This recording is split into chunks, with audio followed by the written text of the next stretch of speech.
Assalamualaikum warahmatullahi wabarakatuh.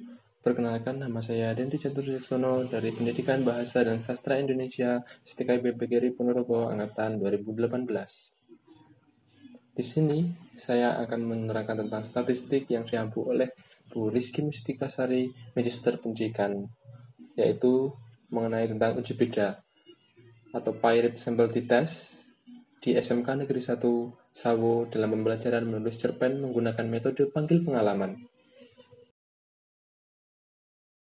Baik, yang pertama adalah pengertian menulis. Menurut Kamus Besar Bahasa Indonesia, menulis adalah melahirkan pikiran atau perasaan, seperti mengarang, membuat surat, dengan tulisan. Sedangkan menurut salah satu ahli, yaitu Hargrove dan Potet, yang disampaikan dalam Abdurrahman, di mana menulis adalah upaya menggambarkan tentang pikiran, ide, perasaan dalam bentuk simbol. Simbol yang dimaksud di sini adalah simbol sistem bahasa penulisan. Bahasa tulisan inilah yang digadang-gadang sebagai media sarana komunikasi. Hanya pembelajaran menulis. Menulis merupakan kegiatan rumit dan kompleks. Penyampaian gagasan untuk kegiatan menulis menduduki posisi paling kecil jika dibandingkan dengan keterampilan menyimak, berbicara, dan membaca. Pendapat ini berdasarkan hasil penelitian Rankin dan Anderson atau dan bukunya Cahyani 2012 halaman 3 terhadap 4 keterampilan berbahasa, menyimpulkan bahwa 1. Menyimak, itu 45%, berbicara 30%, membaca 16%, dan menulis 19%. Selanjutnya adalah cerpen. Cerpen atau cerita pendek adalah salah satu jenis prosa yang isi ceritanya bukan kejadian nyata dan hanya dibuat-buat. Jumlah kata di dalam cerita pendek tidak lebih dari 10.000 kata. Penulisan cerita pendek menggunakan gaya bahasa yang naratif, padat, dan langsung kepada inti cerita. Selanjutnya adalah metode panggil pengalaman. Teknik atau metode panggil pengalaman adalah suatu teknik pembelajaran dengan cara mengingat kembali pengalaman yang mengesankan ataupun menyedihkan sebagai bahan untuk membuat sebuah karya. Teknik panggil pengalaman sangat membantu siswa dalam mengundang ide atau gagasan dengan mengangkat pengalaman pribadi.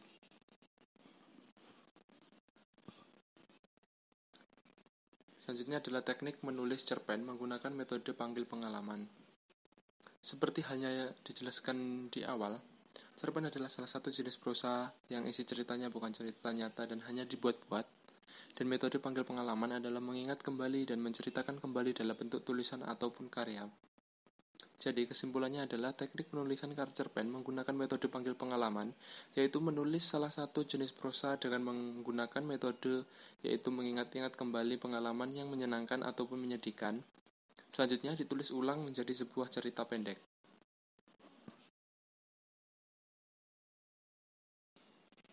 Selanjutnya adalah uji beda.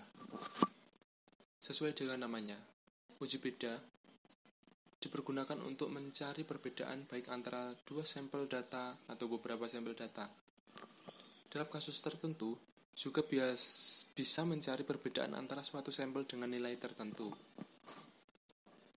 Dalam uji coba, terdapat bermacam-macam sampel. Yang pertama adalah one sample t-test.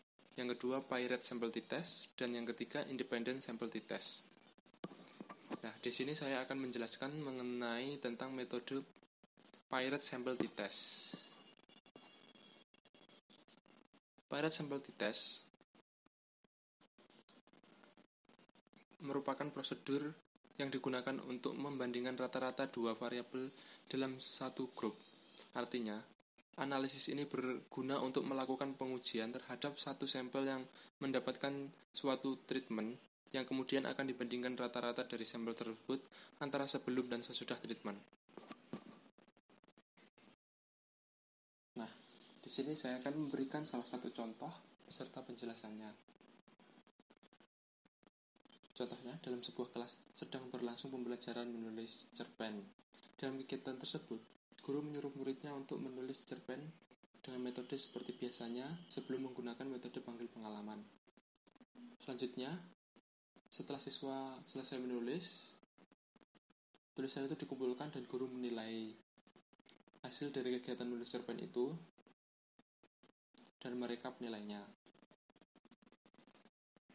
Selanjutnya, di pembelajaran yang sama pembelajaran menulis cerpen, guru memberikan metode panggil pengalaman untuk para murid dan menyuruh murid untuk merefleksikan pengalaman tersebut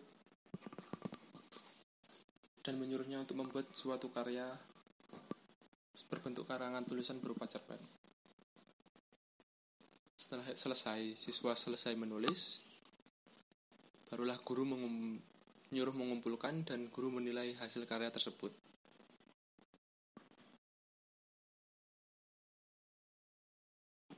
Dan yang terakhir, guru membandingkan hasil nilai antara sebelum atau pretest dan sesudah atau posttest menggunakan metode panggil pengalaman.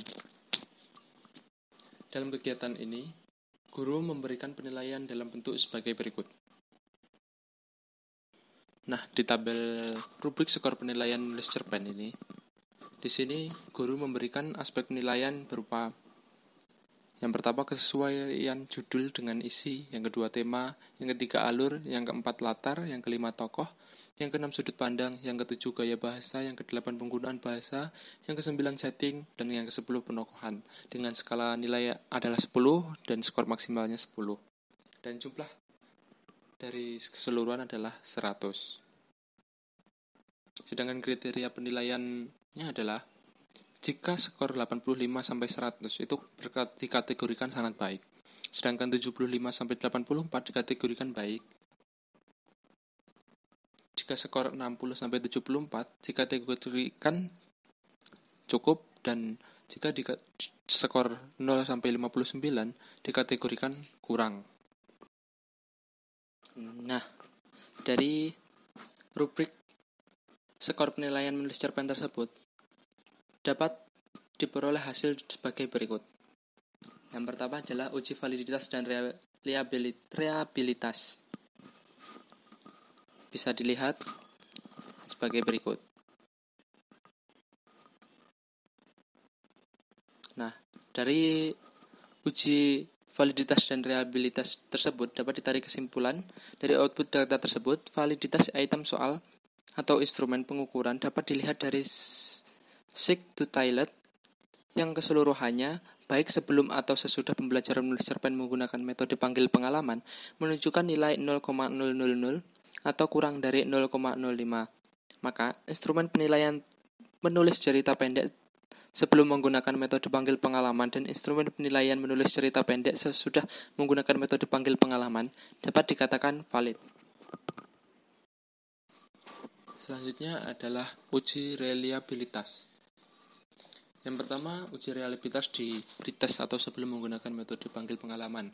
Dapat dilihat di tabel berikut. Baik, tabel itu menunjukkan jumlah responden N sebanyak 20 orang dan jumlah validnya 100%. Selanjutnya, reliability statistik. Kita lihat tabel berikut. Dari tabel tersebut menunjukkan pertanyaan sebanyak 10 butir.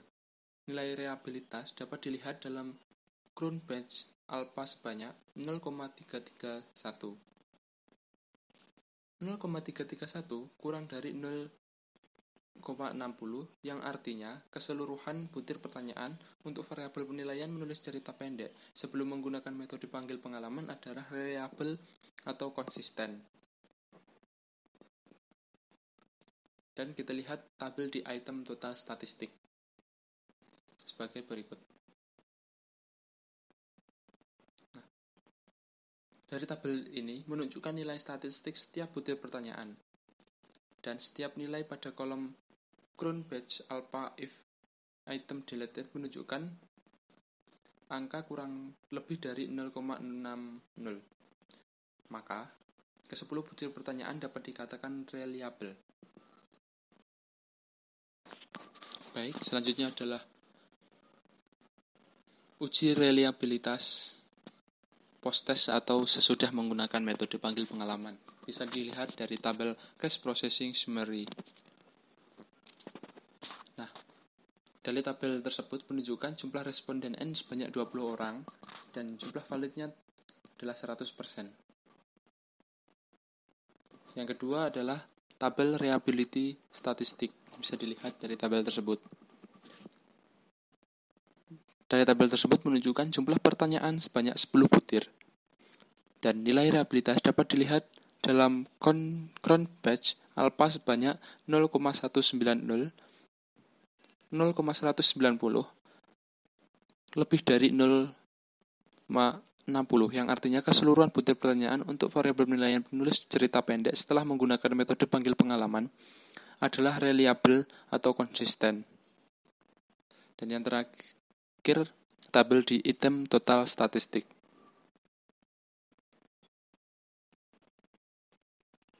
Nah, dapat dilihat dari tabel tersebut menunjukkan nilai statistik setiap butir pertanyaan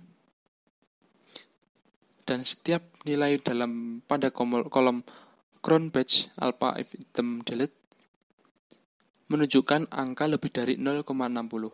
Maka ke-10 butir pertanyaan dapat dikatakan reliable. Nah, yang terakhir adalah diuji beda. Bisa dilihat di tabel Pirate Sample Statistik berikut ini. Nah, dari tabel tersebut dapat disimpulkan nilai rata-rata pada pretest sebesar 54,80, kurang dari post-test yaitu 89,70. Maka itu artinya, secara deskriptif, ada perbedaan antara rata-rata hasil pembelajaran menulis cerpen sebelum dan sesudah menggunakan metode panggil pengalaman. Selanjutnya adalah tabel Pirate Sample Correlation. Nah, berdasarkan output tersebut, diketahui nilai koefisien korelasi sebesar 0,243 dengan nilai signifikasi sebesar 0,302. Karena nilai sig 0,302 ada lebih besar dari probabilitas 0,005, maka dapat dikatakan bahwa tidak ada hubungan antara hasil pembelajaran menulis cerpen sebelum dan sesudah menggunakan metode panggil pengalaman. Dan yang terakhir adalah tabel Pirate Sample Test. Nah, dari tabel tersebut dapat disimpulkan dasar pengambilan keputusan. Jika nilai sig to tilde kurang dari 0,05, maka terdapat perbedaan yang signifikan antara hasil belajar menulis cerpen sebelum dan sesudah menggunakan metode panggil pengalaman. Sedangkan jika nilai sig to tilde lebih dari 0,05, maka tidak terdapat perbedaan yang signifikan antara hasil belajar menulis cerpen sebelum dan sesudah menggunakan metode panggil pengalaman. Nah, di sini dapat diambil keputusan, yaitu diketahui bahwa nilai sig to tilde sebesar 0,000 kurang dari 0,05. Maka dapat disimpulkan bahwa terdapat perbedaan yang nyata antara hasil belajar menulis cerpen sebelum dan sesudah menggunakan metode panggil pengalaman. Nah, dari contoh uji beda tadi, yaitu pembelajaran menulis cerpen menggunakan metode panggil pengalaman, dapat ditarik kesimpulan bahwa melalui pembelajaran menulis cerpen menggunakan metode panggil pengalaman dapat meningkatkan hasil belajar menulis cerpen siswa. Hasil dari uji Pirate Sample Test menunjukkan adanya perbedaan yang nyata hasil pembelajaran menulis cerpen yang diperoleh oleh masing-masing siswa. Nah, sekian yang dapat saya sampaikan. Apabila ada salah-salah kata, saya mohon maaf. Akhir kata, wassalamualaikum warahmatullahi wabarakatuh.